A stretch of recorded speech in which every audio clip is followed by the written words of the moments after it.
네, 이제 오늘 주시는 말씀을 받겠습니다. 자리에서 한 번 더 일어나겠습니다. 느헤미야 13장 44절부터 47절까지 지난주에 봤던 말씀을 한 주만 더 보도록 하겠습니다. 제가 말씀 봉독한 뒤에 아멘으로 화답하고 자리에 앉기를 바랍니다. 그날에 사람을 세워 곳간을 맡기고 제사장들과 레위 사람들에게 돌릴 것 곧 율법에 정한 대로 거제물과 처음 익은 것과 11조를 모든 성읍밭에서 거두어 이 곳간에 쌓게 하였노니 이는 유다 사람이 섬기는 제사장들과 레위 사람들로 말미암아 즐거워하기 때문이라. 그들은 하나님을 섬기는 일과 결례 일을 힘썼으며 노래하는 자들과 문지기들도 그러하여 모두 다윗과 그의 아들 솔로몬의 명령을 따라 행하였으니 옛적 다윗과 아삽의 때에는 노래하는 자의 지도자가 있어서 하나님께 찬송하는 노래와 감사하는 노래를 하였음이며 수룹바벨 때와 느헤미야 때에는 온 이스라엘이 노래하는 자들과 문지기들에게 날마다 쓸 몫을 주되 그들이 성별한 것을 레위 사람들에게 주고 레위 사람들은 그것을 또 성별하여 아론 자손에게 주었느니라. 아멘. 자리에 앉습니다. 은혜 찬양하겠습니다.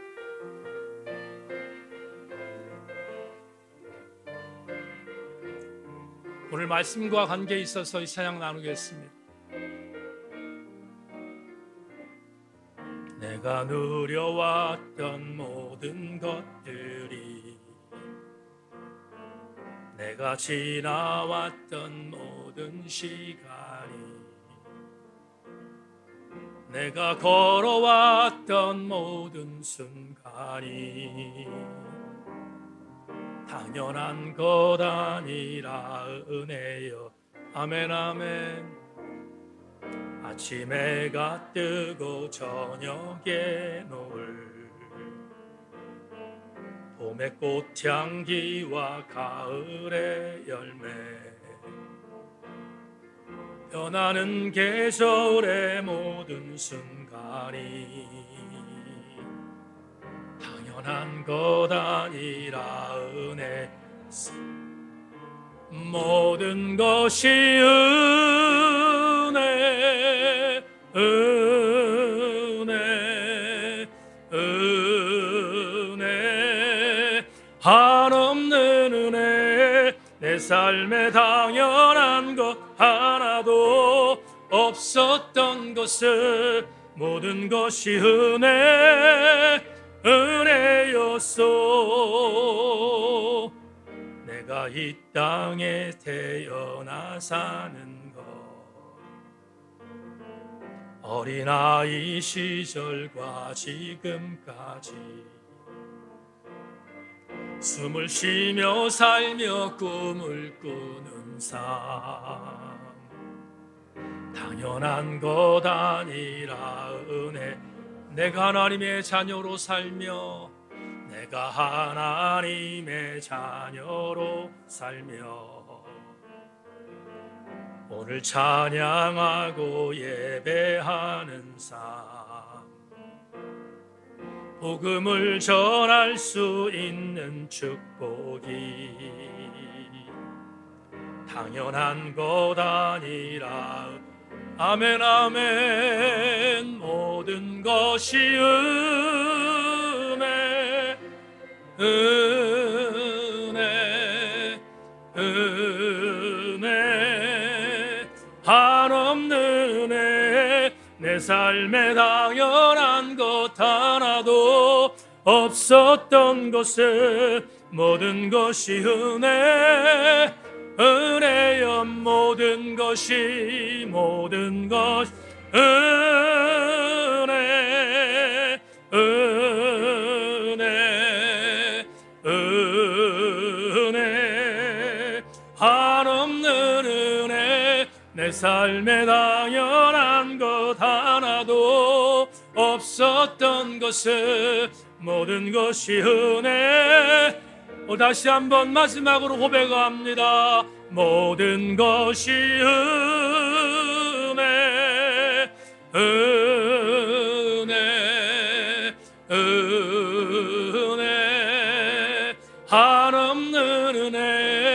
내 삶에 당연한 것 하나도 없었던 것을 모든 것이 은혜였소.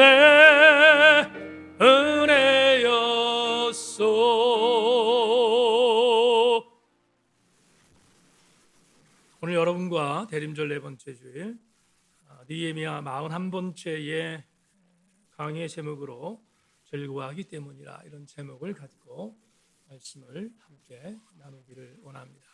은혜의 시간 되기를 소망합니다.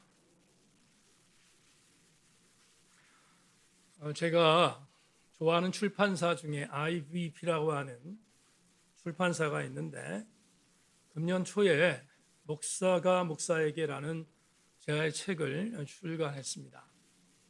15명의 우리나라 인지도 있는 목회자들이 선배 혹은 후배 목회자들에게 보내는 옴니버스 형식의 편지 글로 되어 있는 책인데, 이 책의 첫 번째에 등장하는 15명의 인물 중에 첫 번째로 등장하는 베이직교회 조정민 목사께서 그의 영적인 멘토이자 또 스승이자 그가 목회자가 되도록 만들어준 결정적인 은인이었던 고 하영조 목사님에게 드리는 편지의 글이 담겨 있습니다. 금년 초에 구입해서 이 글을 읽다가 이 조 목사님의 글에 밑줄 그은 부분이 있는데, 오늘 여러분들에게 그 전문을 좀 인용하면서 오늘 설교를 시작하려고 합니다.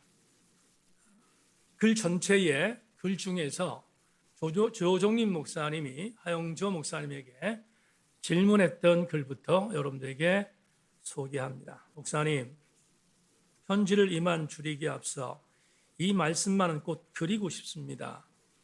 갓 문턱을 넘어온 새신자의 질문에 솔직히 답해 주셨던 내용입니다. 목사님, 교회가 무엇입니까? 교회요? 교회는 제도되기 직전까지입니다. 그러면 목사는 어떤 사람입니까? 목사요? 목사는 괴물입니다. 목사님께서 가르쳐 주셨으니 결코 두 가지를 잃지 않고 마음속으로 다짐하며 걷겠습니다. 베이직 교회는 제도가 되지 않을 겁니다. 제도가 되기 전에 다 흩어질 것입니다. 그리고 정말 괴물이 되지 않을 겁니다. 괴물이 될 만하면 주님께서 바로 데려가실 것을 믿습니다. 목사님께 감사하다는 말로는 다 표현할 수 없는 감사를 품고 있습니다. 그래도 달리 무슨 말씀을 드릴 수 있겠습니까? 목사님, 감사합니다. 곧 뵙겠습니다. 아내가 이단에 빠진 줄 알고 아내가 다니는 교회에 염탐하러 왔던 당시 MBC 기자였던 조정민 씨는 아내를 조사하기 위해서 온 교회의 담임 목사였던 하영조 목사님의 설교를 듣고 싶어 들은 것이 아니라 어쩔 수 없이 들었습니다. 그러다 그 들은 말씀을 가슴에 담고 회심했습니다. 놀라운 일이 아닐 수 없습니다. 잘 나가던 MBC 기자였던 조정민 씨는 미국으로 넘어가 신학을 하고 목사가 되었습니다. 그리고 지금은 독립교연합회에 속되어 있는 베이직 교회를 창립했고 그 교회를 섬기고 있습니다. 평신도였던, 그리고 갓 그리스도 신앙으로 넘어왔던 조정민 씨에게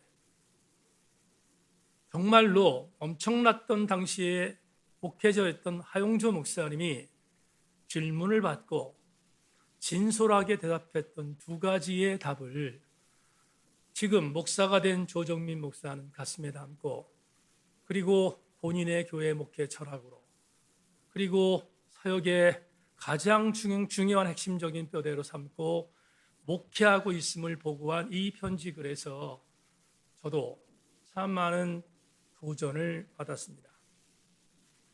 물론 조목사는 독립교회 연합회에 소속되어 있는 목사이다 보니 우리 같이 교단에 있는 목회자가 전체를 벤치마킹할 수 없고 그럴 수도 없다는 것을 알지만 적어도 조목사가 구박했던 교회로는 오늘 우리 같은 목회자에게도 정말 다시 한번 뼈저리게 마음에 새겨야 할 중요한 메시지이며 하용조 목사님이 조목사에게 말했던 그 질문에 대한 답으로 제시했던 내용은 오늘 저를 비롯한 수많은 한국교회 목회자에게도 큰 울림이 되는 메시지가 아닐 수 없습니다.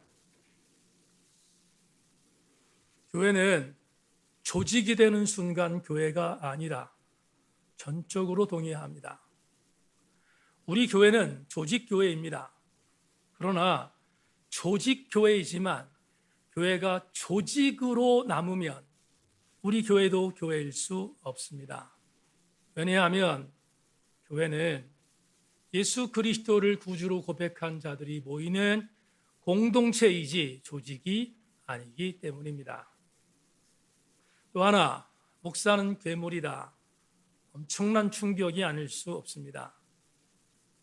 아마도 하용재 목사님은 이 답을 하면서 굉장히 많은 생각을 했을 것입니다.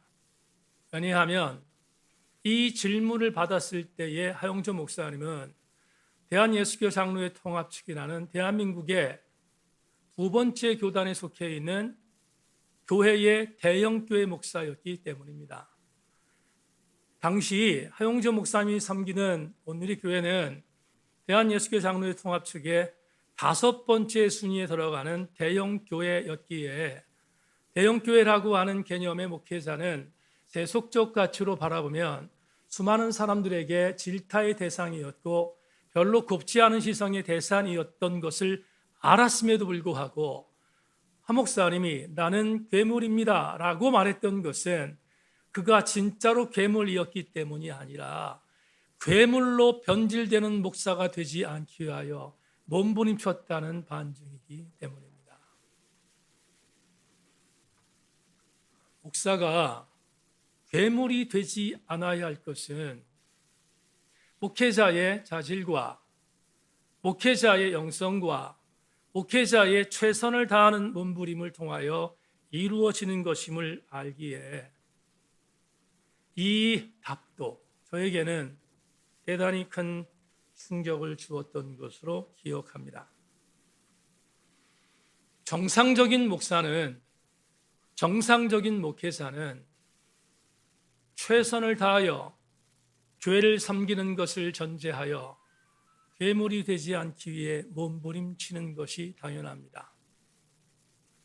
오늘 여러분과 함께 본문을 가지고 대림절 4번째 주일 설교를 택하여 설교하는 것에 대하여 대단히 마음이 머뭇거렸습니다. 왜냐하면 대림절의 메시지에 오늘 본문 12장의 마지막 부분을 또 한 번 여러분과 나누는 것은 저에게 적지 않은 부담이 아닐 수 없었기 때문입니다. 그럼에도 불구하고 여러분에게 오늘 본문을 갖고 또 한 번 깊이 성찰하려고 했던 이유는 대림절 아기 예수 그리스도를 기다리는 오늘이야말로 우리 세인교회가 다시 한번 복귀해야 할 중요한 메시지라고 생각했기 때문입니다. 그러므로 오늘 여러분과 함께 나누는 본문의 이해는 12장의 마지막 이해이기도 하지만 대림절 4번째 주일에 주시는 강력한 기름 부음이 있는 메시지가 될 줄로 확신하고 우리 교우와 함께 이 본문을 다시 한번 나누어 보려고 합니다. 우리는 질문을 한번 던져봐야 되겠습니다. 사랑하는 세인교회 성도 여러분, 여러분들은 세인교회를 섬기는 것에 대하여 진정한 기쁨과 감사가 있습니까? 우리는 지난 주일 설교를 통하여 포로에서 돌아왔던 이스라엘 신앙 공동체가 정말 우여곡절 끝에 그러나 하나님의 은혜로 성벽을 봉헌하는 예배를 드렸음을 살폈습니다. 성벽을 봉헌하는 그 장소에 제사장들과 레위 사람들과 노래하는 레위 사람들이 모여 성벽 위에 올라가 성벽을 하나님께 올릴 때 그 뒤를 따르던 유다의 거민들이 함께 모여 행군했습니다. 그런 뒤 행군을 마쳤던 그들은 제2 스룹바벨 성전에 들어가 성전 곳간에 그들이 갖고 왔던 것을 드리기 시작했습니다. 그들이 가지고 왔던 것은 그동안 새까맣게 잊고 있었던 10의 1조와 첫 열매와 거제물의 첫 소산을 성전 곳간에 드리기 시작했습니다. 그러자 느헤미야 역사서의 기자는 성전 곳간이 채워졌다고 성경에서 보고하고 있습니다. 그러자 성전의 곳간이 채워지자 정말 기적 같은 일이 일어났습니다. 그 곳간에 채워진 것들을 통하여 그동안 먹고 살기 힘들었던 제사장들, 레위 사람들, 그리고 노래하는 성가대원들의 사례비를 지출하게 되었고, 이것을 인하여 정말 감사하게 제사장들과 레위 사람들과 성가대원들은 자기들이 섬기던 본연의 일이었던 성전 돌봄에 대한 사역에 대하여 굉장히 아름다운 사역을 다시 감당하게 되었음을 우린 지난 주일 설교를 통하여 살폈습니다. 그리고 저는 지난 주일 이 메시지를 해석하며 그들이 드린 11조와 그들이 드린 거제물의 첫 열매는 단순히 11조 회복과 거제물의 첫 예물을 드린 회복이 아니라 그동안 비정상적인 삶으로 굳어졌던 그들의 모습이 정상적인 삶의 신앙의 회복으로 이어진 것이라고 해석했습니다. 그런데 회복에 대한 관점을 갖고 설교하다 보니 지난 주일 여러분과 꼭 나누어야 하는 메시지를 생략했습니다. 이유는 두 가지를 다 말씀을 드리면 시간적인 부분에 너무 많은 시간이 소요되는 것을 알았기에 차치했습니다. 그리고 고민했습니다. 이걸 그냥 넘어가야 되는가 아니면 또 한 번 고민해야 하는가 생각하다 마음 먹고 성령의 조명을 따라 지난주에 여러분에게 그냥 넘어갔던 내용을 오늘 마지막으로 한 번 더 생각해 보려고 원고를 준비했습니다.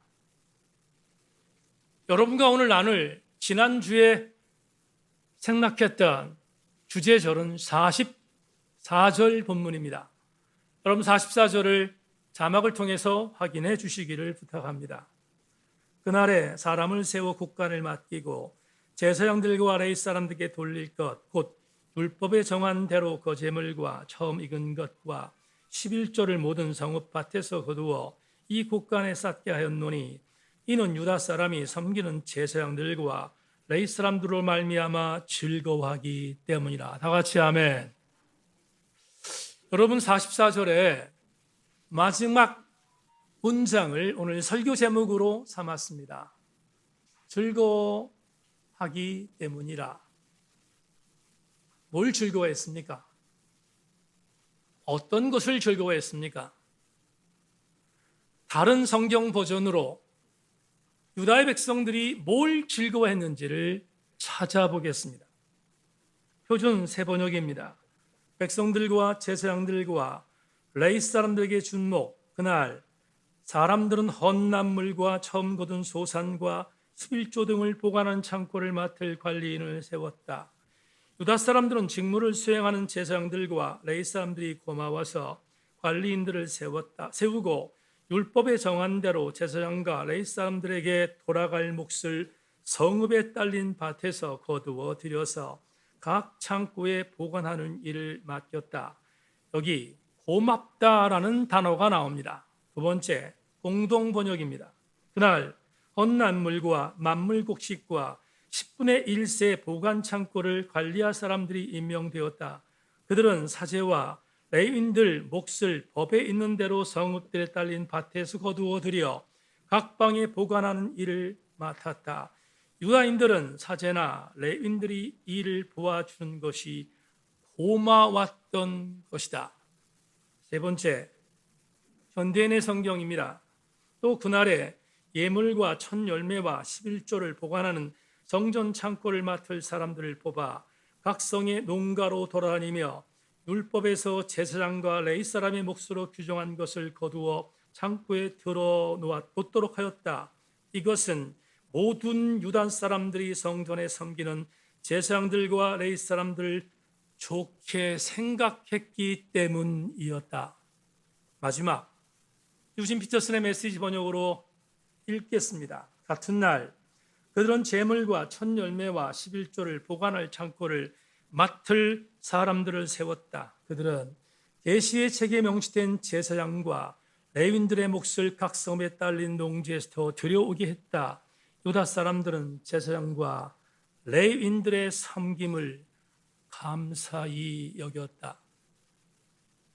4개의 성경 버전을 통하여 유다 사람들이 제사장과 레위 사람들에게 보여줬던 반응을 이렇게 표현했습니다. 고마웠다. 고마웠다. 좋게 생각했다. 감사히 여겼다. 4개의 동사를 오늘 본문은 즐거워 기쁘게 여겼다고 표현하고 있습니다. 그러면 우리는 오늘 본문을 통하여 대단히 중요한 우리 세인교회 성도들에게 있어서 잊으면 안 되는 또 하나의 중요한 본문의 레마를 찾을 수 있습니다. 대림절 4번째 주에 나오신 교우 여러분, 명심하십시다. 신앙의 회복은 당연하게 여김에서 감사하는 마음으로 바뀌는 것임을 기억하기를 소망합니다. 너무 당연하게 여겼던 것이 당연한 것이 아니라 감사의 내용이었으므로 회복되는 것이 신앙의 회복임을 이 본문을 통하여 다시 한번 새겨볼 수 있습니다. 한글 성경 번역 중에서 유진 피터슨의 메시지에 기록되어 있는 단어 감사히 여겼다라는 이 단어가 오늘 설교 준비를 하게 한 동기부여였습니다. 보로 공동체 유다 거민들이 다시금 율법에 기록된 그대로 11조를 회복하고 거제물을 드리며 그리고 첫 열매를 드린 것은 물질적인 회복의 의미 그 이상을 우리에게 내포하고 있습니다. 그건 조금 전에 말씀드렸던 것처럼 그들이 그렇게 하게 된 가장 강력한 이유는 그동안 잊고 있었던 제사장들과 레위 사람들의 사역이 당연한 것이 아니라 감사한 일이라는 사실을 깨달았기 때문임을 오늘 본문이 우리에게 제시하고 있습니다. 말이 나왔으니까 추론해 보십시다. 이스라엘이 왜 멸망당했습니까? 단적으로 말하면 하나님을 버리고 우상을 섬겼기 때문입니다. 그게 가장 중요한 답입니다. 이스라엘 백성들이 선민임에도 불구하고 하나님을 버리고 우상을 섬겼기 때문에 망했습니다. 그렇다면 또 하나 질문할 것이 있습니다. 그들은 왜 우상을 섬겼습니까? 도대체 하나님의 선민임에도 불구하고 왜 하나님을 버리고 우상을 섬겼는가를 다시 한번 질문해 보십시오. 왜 그랬습니까? 충분히 답을 제시할 수 있습니다. 이스라엘 백성들이 우상을 섬기게 된 가장 결정적인 이유는 제사장들이 와해됐기 때문입니다.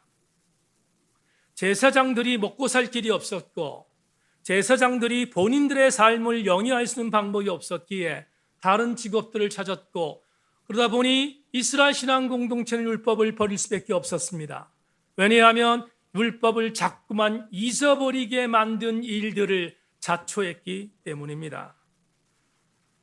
제사장들이 자기의 역할을 잃어버리고 다른 직업을 찾자 선민 공동체였던 이스라엘은 우상을 섬기는 것이 아무런 문제가 없다는 생각을 하게 되었고, 그들은 우상을 섬기기 시작했으며 하나님은 우상을 섬기는 그들을 여러 번 경고했지만 듣지 않았습니다.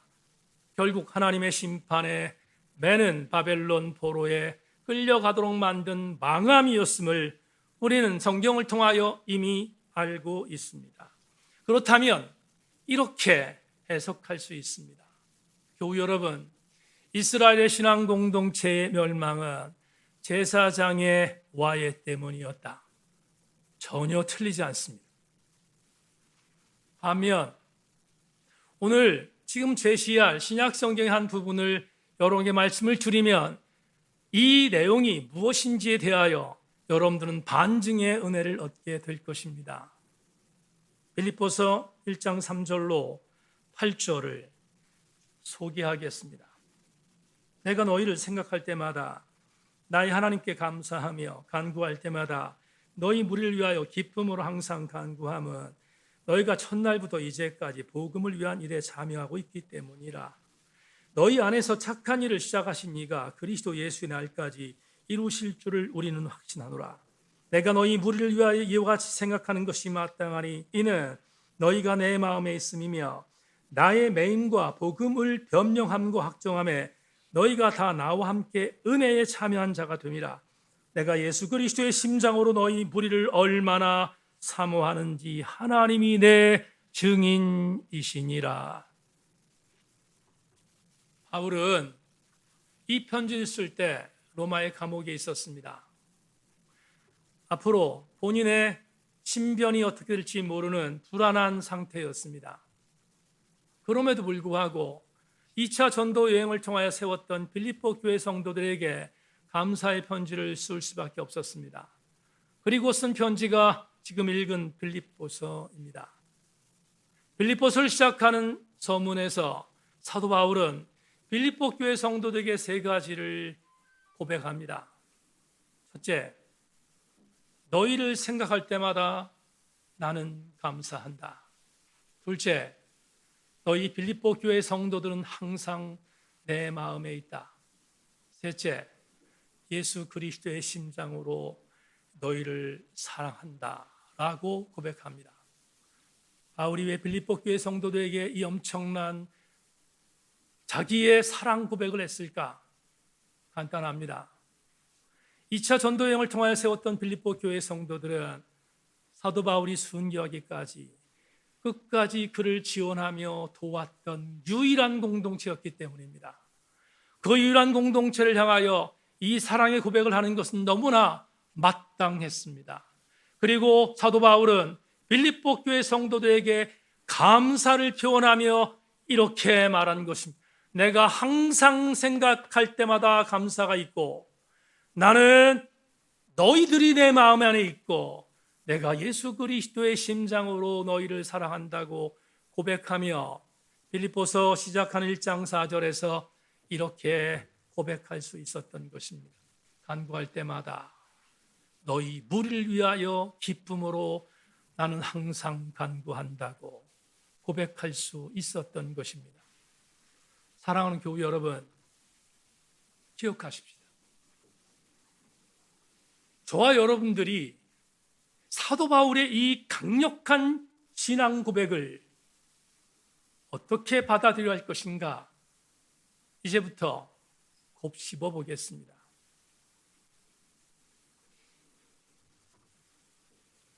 지난주 제천 날씨는 매우 추웠습니다. 설교 준비를 위해서 지난 한 주간의 제천시의 온도가 얼마가 나가는지를 기상청 데이터에 들어가서 찾아보았습니다. 그러자 지난 한 주간 제천시의 평균 온도가 영하 13도였습니다. 그런데 그 옆에 항상 곁들여 뛰는 체감 온도는 영하 13도였음에도 불구하고 영하 23도라고 쓰여 있었습니다. 지난주 제천 날씨는 제천했습니다. 물론 김한희 전사나 외부에 있는 교우들이 제천에서 지난주를 보냈다면 제천은 정말로 살 동네가 아니라고 생각했을 것입니다. 그런데 우리는 괜찮습니다. 익숙해져 있기 때문입니다. 다만 좀 추웠다라고 생각할 정도입니다. 그런데 말입니다. 지난 주간 새벽 6시에 새벽 예배를 시작하면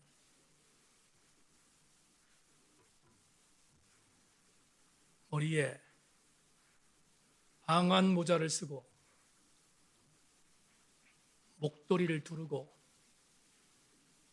눈만 보이는 마스크를 쓰고 엄청난 두꺼운 외투를 입고 발을 동동거리며 하나님의 교회 예배 공동체에 나온 교우들은 노권사님들입니다.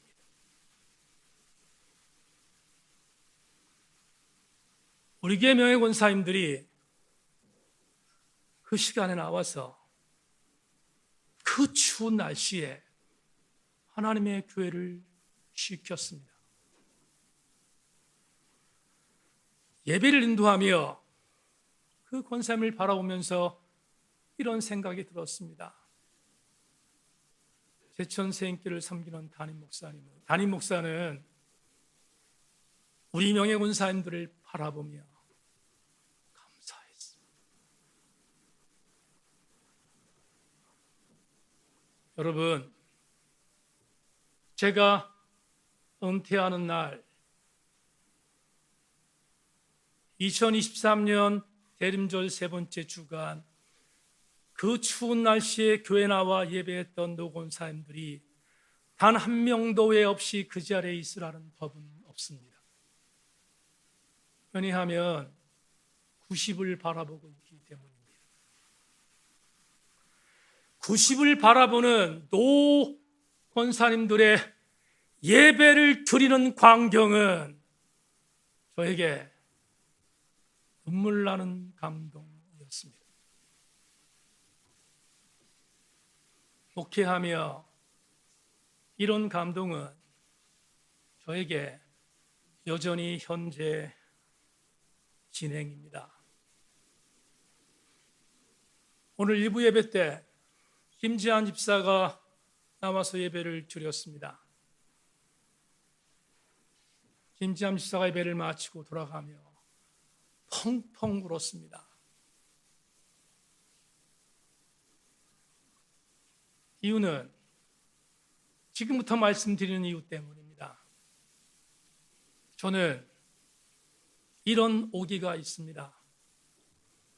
가능하면 지금 노 권사님들을 제가 모시는 목회의 영향 속에서 하나님 나라에 파송했으면 좋겠다는 오기입니다. 그리고 저들을 위하여 엎드릴 때마다 스프링클리조마의 내장이 끊어지는 아픔으로 교우들을 사랑하는 마음으로 기도하고 있습니다. 그건 목사의 당연한 미션입니다. 그렇지만 오늘은 여러분에게 낯간지러울지 모르지만 질문하겠습니다. 여기 나와 예배하는 사랑하는 교우들이여, 여러분들은 성벽봉헌 시에 무시했던 10의 1조와 첫 거제물과 첫 열매를 가지고 나와 제사장과 레위 사람들이 주었던 은혜가 당연한 것이 아니라 감사였음을 인정하고 그렇게 신앙적으로 회복했던 것처럼 여러분을 위하여 기도하며 여러분들을 위하여 최선을 다하여 사역하는 이강동 목사에 대한 존경심이 있습니까?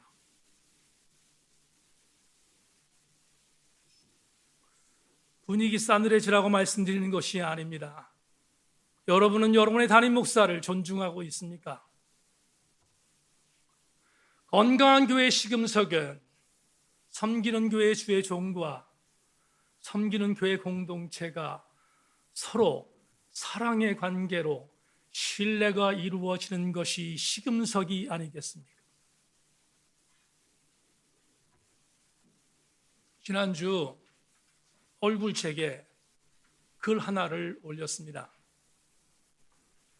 2008년에 아버님이 소천하셨다. 직전교회 담임 목사로 부임한 지 만 3년이 지난 시기였다. 허나 하나님께서 아버님을 부르신 날이 금요일이라 난감했다. 연인과 형님들은 목회자가 아니기에 목사가 얼마나 현장에서 긴장하며 사는지 체감하지 못하는 것이 당연하다 해서 목사로 살고 있는 막내인 나로서 금요일에 소천하신 아버지의 장례 일정이 무척이나 곤혹스러웠던 것이 사실이었다. 하지만 목사인 내가 양보할 수 있는 것은 마지노선이 있었기에 누님과 형님들에게 4일장을 조심스럽게 제안했고, 그러지 못할 경우 상주로 불효를 범할 수밖에 없음을 표했다. 너무 감사하게도 누님과 형님들이 내 입장을 이해해 주어 상주들로서는 이래저래 힘든 일이었지만 4일장을 합의하고 월요일에 은혜롭게 아버님을 하나님 나라에 파송할 수 있었다. 금요일, 토요일에 너무 당연한 일이지만 인천 장례식장에서 상주 본연의 일을 감당했다. 장례식장에서 빈 시간에 최선을 다해 설교 준비를 했고, 토요일 늦은 밤에 제천으로 내려와 주일에 맡겨진 예배 인도를 최선을 다해 감당한 뒤 다시 늦은 주일에 인천으로 올라가 아버님의 장례를 감당했다. 당시 섬기던 교회에서는 몇몇 지체들이 뭐 그렇게까지 유별나게 하느냐고 핀잔 주는 이들도 있었지만, 현직 목사로 사랑하는 자만이 느끼고 체감할 수 있는 영적 무게감과 목사가 포기하지 말아야 할 자존감을 그들이 알리 만무다. 금요일 부교육자가 조부상을 당했다. 자세히는 알지 못하지만 부교육자가 성장하면서 기대며 살아왔던 중심축은 조모였다는 느낌을 종종 느꼈기에 할아버지의 소천이 주는 충격이 부교육자에게 느껴졌다. 마침 돌아가신 날이 금요일이었기에 내게 자문을 구하기 위해 장례 예배 일정과 관한 지시를 기다리는 부교육자에게 조금은 섭섭하게 들릴 것을 알았지만 매우 단호하게 말했다. 김 전도사, 금요일 토요일 손자로서 효도를 하고 돌아와 주일 예배 섬김에 착오 없도록 해라. 그게 목회자의 삶이다. 더더군다나 성탄주일, 성탄 축하의 밤, 새벽성, 그리고 이 길에 드려진 성탄절 예배까지 연이어 사역 있는 기간이라 어쩔 수 없으니 주일 예배에 집중해라. 마음 같아서야 모든 장례를 마치고 돌아오라고 말하고 싶은 마음이 왜 없겠나 싶었지만 정탄 주일이 겹쳐지는 시기에 막중한 물론 교육자로서 가져야 할 기본적 자존감과 역할의 빈틈을 보이지 말라고 권했다. 이 상황이 조부가 아니라 친부라도 내 생각은 바뀌지 않을 것 같다. 오래전 언젠가 목사란 직을 갖고 있기에 목을 걸고 헌신하다 보니 영육이 매우 지쳐있는 내게 그 일을 알고 있던 한 지체가 대단히 냉정하게 말했다. 목사님, 그렇게 하는 건 너무 당연합니다. 목사님은 그게 직업이니까요. 너무 당연한 말 같지만 목사는 그렇게 상투를 잡는 이가 무서워 직업적 소명을 다하기 위해 목을 거는 것이 아니라 목사로 그렇게 하는 것은 주 예수께서 나를 위해 버리신 그 사랑이 목에 겨워 드리는 삶의 고백이자 반응 때문이다. 목사가 직업이라면 나는 벌써 목사의 직을 내려놨다. 적어도 내게는 이 자존심이 나를 목사로 살도록 이때는 아디줄이다. 나 같은 것을 목사로 부르신 그 사랑이 나를 꼼짝 못하게 한다. 내가 걸어했던 길을 똑같이 걸어하는 부교육자에게 하나님의 위로가 있기를 화살 기도해본다. 대림절 네 번째 주에 나오신 교우 여러분,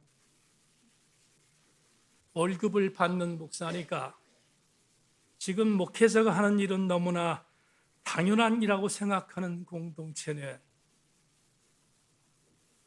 재앙입니다. 왜냐하면 성벽봉헌의 감동과 감사는 찾을 수 없기 때문입니다. 목사가 교우들을 생각하며 감사한 것이 마땅하지 않은, 당연하지 않은 것으로 여기며 교우들을 섬기는 일에 있어서 목을 거는 것처럼 우리 교우들도 목사의 헌신을 당연한 것으로 여기지 아니하며 목회자에게 감사하고 존중하는 공동체가 될 때 성벽 봉헌의 감동이 있지 않겠습니까? 나는 우리 세인교회 공동체에 속해 있는 목사와 교우들이 함께 나누는 사랑의 언어와 행동들이 본문에 등장하는 예루살렘에 교환했던 포로 공동체의 유다 백성들이 제사장들과 아랫 사람들의 사역에 감사했기에 즐거워했던 것처럼 그런 관계가 우리 세인교회에서 형성되기를 간절히 기대합니다. 말씀 맺겠습니다. 오늘은 대림절 네 번째 주일이자 성탄 주일입니다. 아기 예수께서 우리 위해서 오신 것은 당연한 일이 아니었습니다. 페루의 시정이었던 세사르 바예가 말했던 시어처럼 나는 신이 아픈 날 태어났다는 정도의 깊은 성찰과 은혜에 감사할 줄 아는 자가 그리스도인들인 것입니다. 담임 목사는 세인교회를 섬기는 것에 대하여 진정성을 갖고 감사드리고 있습니다. 당연하게 주어진 일이라고 일도 생각하지 않습니다. 그러기에 강단에서 내려오는 날까지 세인교회를 섬기기 위하여 바울의 심정을 갖고 섬길 것입니다. 사랑하는 지체 여러분, 여러분은 주의 종의 사역에 대하여 즐겁게 감사히 여기고 있습니까?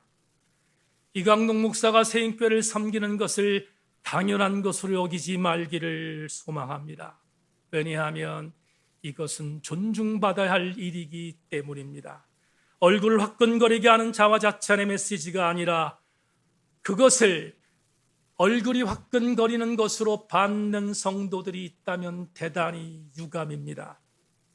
이 관계를 다시 한번 설정하는 것이 아기 예수 그리스도께서 이 땅에 오심을 당연한 것으로 여기지 아니하는 감사의 절기로 맞이하는 성도의 미션인 것을 알았기에 오늘 여러분과 함께 이 본문을 나누고 싶었습니다. 권면합니다. 김지한 집사에게 말했습니다.